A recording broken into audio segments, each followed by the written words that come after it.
Hi everybody, Dr. Mike here.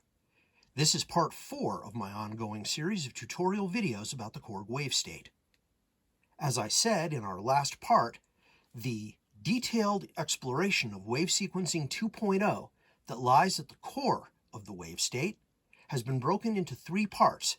The previous one, which talks about the master and timing lanes, this part, which talks about the sample and pitch lanes, and the next part, which will cover the shape, gate, and step sequencer lanes. I'd also like to remind you that if you haven't already, you should review part 2 of this series, where I talk about the general parameters that are found in all of the wave sequencing lanes, and to discuss the various navigation controls that you'll be using to find your way around wave sequencing 2.0. With all that in mind, let's roll up our sleeves and get back into things with the sample and pitch lanes.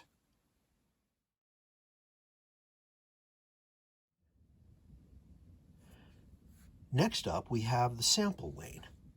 Now I've altered our tutorial patch a little bit so that the sample that's being played is only on the first step, and it's a drum kit. We still have the pitch lane doing an 8-step loop, which is an ascending major scale. So for those of you who have worked with multi-sampled drum kits where the samples are spread out over the keyboard, you'll understand what will happen when we play a note. More to the point, you'll understand what will happen when we hold down one note and the pitch lane plays a scale, because each note in the scale corresponds to a different sound on the key map. Then what we'll hear instead of an ascending scale of pitches is a set of 8 different drum hits, starting with the one we're actually pressing, and then the 7 that follow it on the major scale, which in this case will sound like this.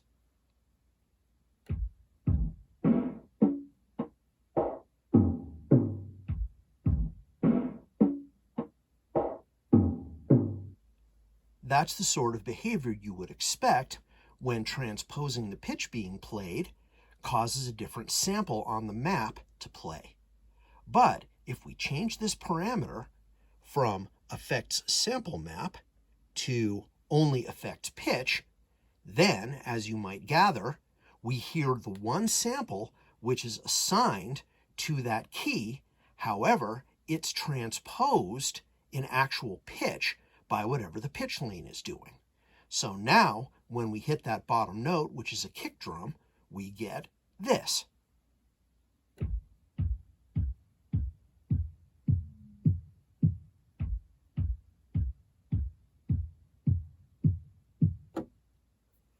And when we hit the snare drum, we get this.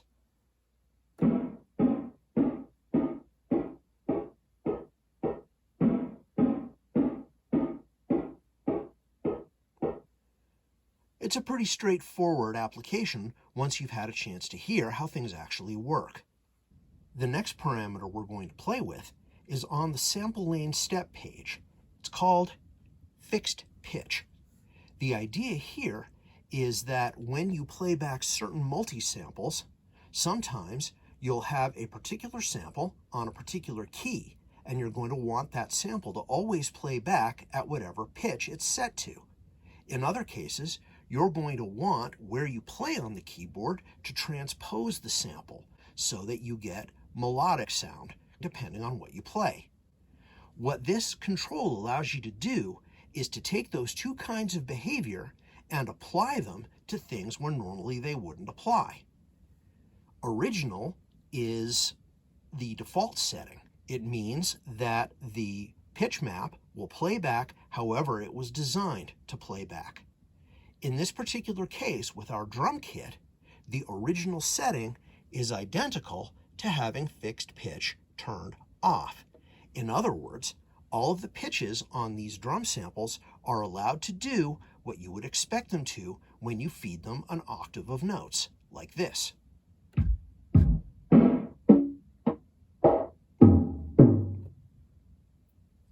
Watch what happens now when we turn fixed pitch to on. Most of the samples won't change, but the toms at the high end will play back the same pitch because now you're hearing the same sample, but it's not being transposed anymore.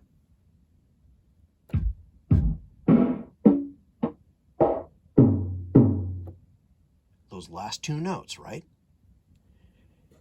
And as a really interesting variation, you can fix the pitch of the samples, but then transpose them using whatever the pitch lane is, rather than whatever is programmed into the sample map. In this case, you'll still have some samples which sound like they always do, particularly the kick and the snare. The toms will transpose again, but now you'll hear a different transposition, and a couple of the samples in the middle which didn't transpose before will now transpose.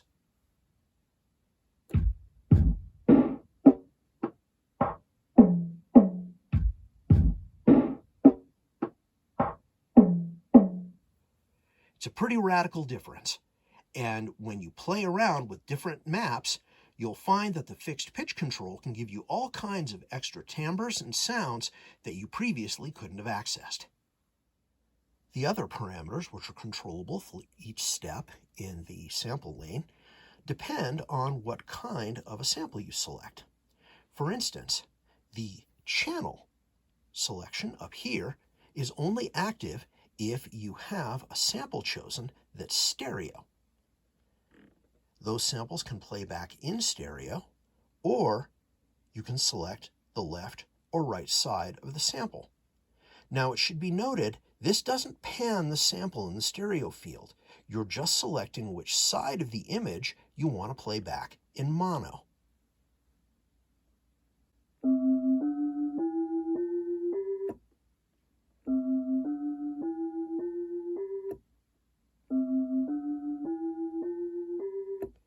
This may be a subtle effect or a more dramatic one, depending on what sample you choose. Other parameters are pretty straightforward. You have octave,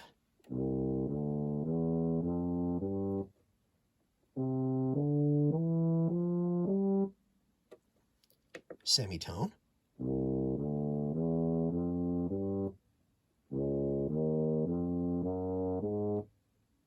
and fine tune.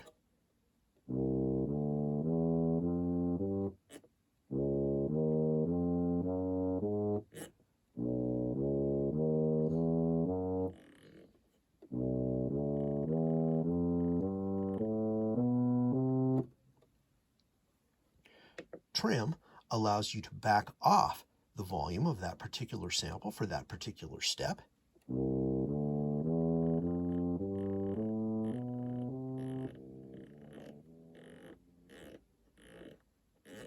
All the way down to silence. And back up. Now this next one is sample offset. Now sample offset is only available for certain sounds. What it contains is a set of anywhere from 1 to 8 places inside the sample where the sample can start playing. What this does is it allows you to access different points in the waveform for your attack. In the case of this muted trombone, if we select a different sample, we get a different articulation.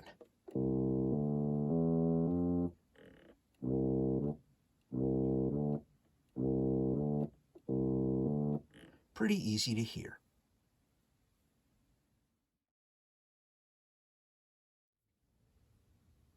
Now, the pitch lane is mostly pretty straightforward. For each step, you have the ability to transpose by semitones.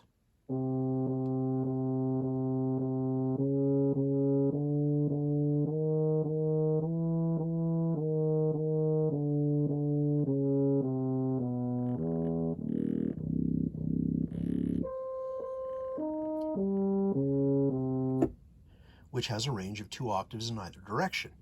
Now, the important thing to note there is that this is how each note has a different transposition versus other notes in the sequence. This is how we created that ascending major scale that we've been using in our tutorial.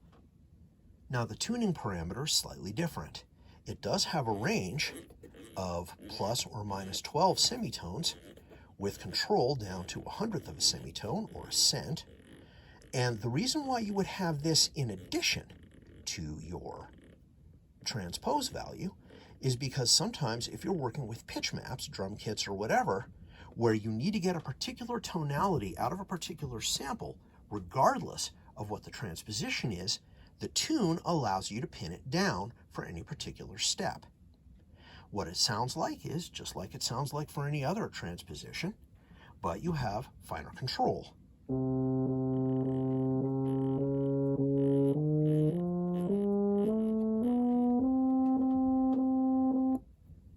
Now there is one global parameter for the whole pitch lane. You'll notice that it's called use shape, which can be off or on. What that means is that pitch changes can be affected by the shape lane, which we're going to talk about next. As I did these videos and learned more about the wave state in the process, I found it fascinating how these lanes interact with one another. In our last video, we talked about the interaction between the master and timing lanes, and this time we pointed out a number of important places where the sample and pitch lanes overlap, and we hinted at what's coming up next time with the shape lane. We'll be looking at the shape lane and the rest of the Wave Sequencing 2.0 structure in our next video. Until then, please remember to like these videos and subscribe to my channel. Tell your friends and music colleagues about them, and check out musicplayernetwork.com, an online forum for professional and up-and-coming musicians covering topics ranging from music performance and live sound to audio engineering and sound design. The next part, with the shape lane and everything that comes after, is coming up soon. Until then, please remember to stay safe, stay sane, and stay connected.